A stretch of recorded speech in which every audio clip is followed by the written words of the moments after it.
Halo teman-teman, kembali lagi di channel Weekly Crime Stories, channel yang akan membahas kisah kriminal nyata dan penuh misteri. Bagi kalian yang menyukai, jangan lupa ya dibantu diklik like, comment, share, dan juga subscribe. Untuk kali ini, kita akan membahas kisah perdagangan manusia yang mengerikan yang dilakukan oleh seorang ayah dengan mengorbankan anaknya. Kisahnya terjadi di pinggiran kota Spokane, Washington. Sebuah mobil yang terlupakan di East Everett Avenue menjadi pusat dari pengungkapan mengerikan. Tubuh membusuk Andrew Sorensen yang berumur 19 tahun ditemukan di bagasi mobil, setahun setelah pembunuhannya. Penemuan ini mengungkapkan kisah yang penuh dengan kesedihan, penipuan, dan balas dendam yang menghancurkan dua keluarga dan membelah komunitas.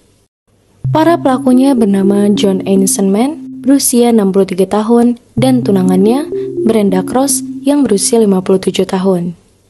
Mengejutkan publik ketika mereka mengakui kejahatan tersebut. Eisenman mengaku bersalah atas pembunuhan tingkat pertama, sementara Cross mengaku bersalah atas pembunuhan tidak terencana. Tetapi kesaksian di pengadilan mengungkapkan cerita yang jauh lebih gelap dari yang dibayangkan oleh siapapun. Eisenman mengklaim dia membunuh Sorensen untuk membalas dendam atas putrinya yang masih remaja, yang dia yakini telah dijual ke dalam jaringan perdagangan manusia berbasis di Seattle. Dia pun bersikeras bahwa Sorensen, pacar putrinya, adalah dalang dari kejahatan tersebut. Didorong oleh amarah, Eisenman melacak Sorensen ke Airway Heights pada Oktober 2020. Di sana, dia menyergap pemuda itu, menculiknya, dan mengikatnya.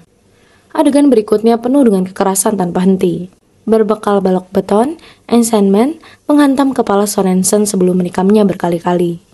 Tubuh Sorensen yang tidak bernyawa ditinggalkan di bagasi mobil yang ditinggalkan di lokasi terpencil, di mana ia tetap berada selama hampir setahun. Namun, ketika polisi menyelidiki lebih dalam, klaim Eisenman mulai runtuh di bawah pengawasan. Andrew Sorensen bukanlah predator seperti yang digambarkan Eisenman. Ia lahir dengan autisme dan cerebral palsy. Sorensen telah menghadapi tantangan seumur hidup. Orang tuanya, Randy dan Teresa Sorensen, menggambarkannya sebagai individu yang baik tetapi naif dengan IQ 81 yang berjuang untuk memahami kompleksitas kehidupan dewasa. Ibunya pun berkata dengan derai air mata, "Andrew tidak mungkin memperdagangkan siapapun. Dia tidak memiliki kapasitas untuk menyakiti siapapun, apalagi menjadi bagian dari sesuatu yang begitu jahat." Hidup Sorensen penuh dengan kesulitan, tetapi orang tuanya mengatakan bahwa dia adalah anak yang tangguh. Dia memiliki teman mimpi dan kecintaan yang mendalam pada musik. Meskipun menghadapi banyak tantangan, Sorensen menjalin hubungan dengan putri Eisenman, sebuah persahabatan yang akhirnya membawa pada kematian tragisnya. Pada tahun 2020, putri Eisenman menghilang, mendorong ayahnya ke dalam kekalutan. Dia mengklaim telah menyelamatkannya dari jaringan perdagangan manusia di Seattle dan membawanya kembali ke Spokane. Namun, penyelidikan polisi tidak menemukan bukti untuk mendukung klaim ini. Putri Eisenman yang namanya dirahasiakan kemudian pindah ke California. Dokumen pengadilan mengungkapkan bahwa hilangnya dirinya mungkin merupakan tindakan sukarela dipicu oleh hubungan yang penuh gejolak dengan ayahnya. Drama di pengadilan mengambil giliran tak terduga ketika saksi-saksi mengklaim bahwa putri Eisenman telah mengarang cerita tentang dirinya untuk diperdagangkan. Menurut seorang teman keluarga, dia kabur untuk melarikan diri dari kendali ayahnya dan menggunakan Sorensen sebagai kambing hitam saat dikonfrontasi. Jaksa penuntut pun mengisyaratkan detail mengejutkan lainnya.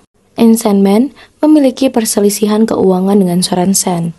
Beberapa berspekulasi bahwa Sorensen telah meminjam uang dari Eisenman dan gagal mengembalikannya, memicu ketegangan yang mendasarinya.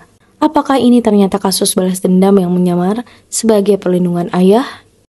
Brenda Cross, tunangan Eisenman, memainkan peran yang menyeramkan dalam kejahatan ini.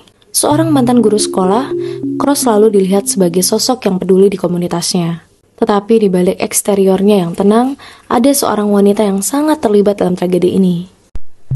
Cross pun mengakui membantu menutupi pembunuhan dan mengaku membanggakan diri atas kejahatan tersebut kepada rekan kerjanya. Dia pun menggambarkan tindakan Eisenman sebagai heroik, bahkan meluncurkan kampanye online untuk membayar pembelaan hukumnya. Kampanye tersebut mendapat perhatian, dengan tokoh konservatif terkemuka menyebut Ain Sandman sebagai simbol keadilan main hakim sendiri. Selama hampir setahun, tubuh Sorensen tetap bersembunyi di dalam mobil yang ditinggalkan di area terpencil di Spokane County. Mobil itu pun akhirnya dipindahkan ke East Everett Avenue, di mana ia menarik perhatian para pemulung. Para pengamat yang penasaran, yang tidak menyadari ada tubuh di bagasi, menemukan mayat tersebut setelah anjing mereka menunjukkan perilaku aneh.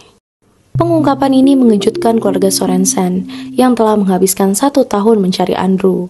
Ayahnya Randy pun berkata, "Kami tidak pernah membayangkan dia begitu dekat, ditinggalkan seperti sampah." Keluarga Ain Sandman menggambarkannya sebagai seorang ayah yang putus asa dan bertindak karena cinta.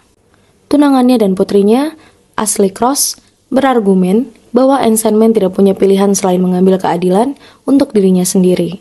Mereka pun menulis dalam halaman penggalangan dana yang berisi, seorang ayah yang melakukan hal yang tidak terbayangkan untuk menyelamatkan putrinya dari kehidupan yang tak terkatakan. Banyak yang menyebutnya seorang pahlawan. Namun, bagi keluarga Sorensen, Ain Sandman bukanlah pahlawan. Dia adalah seorang pembunuh yang menghancurkan hidup mereka dan mencemarkan nama baik anak mereka dengan tuduhan tanpa dasar. Kasus ini pun akhirnya memecah belah komunitas Spokane.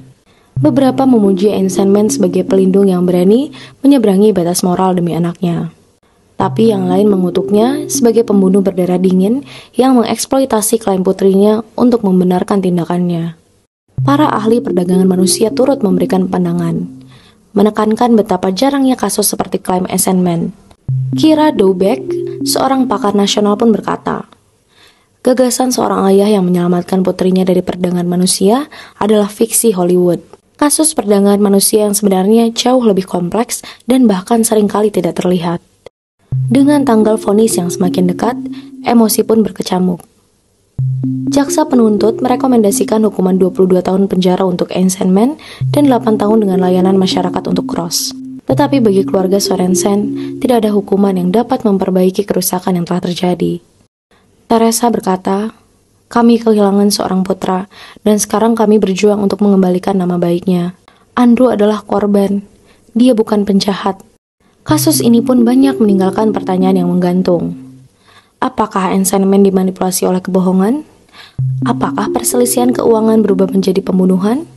Dan, yang paling menyeramkan, apa peran putrinya dalam peristiwa yang menyebabkan kematian Sorensen? Saat drama pengadilan terus berlanjut, satu hal yang jelas dan pasti, kisah ini belum berakhir.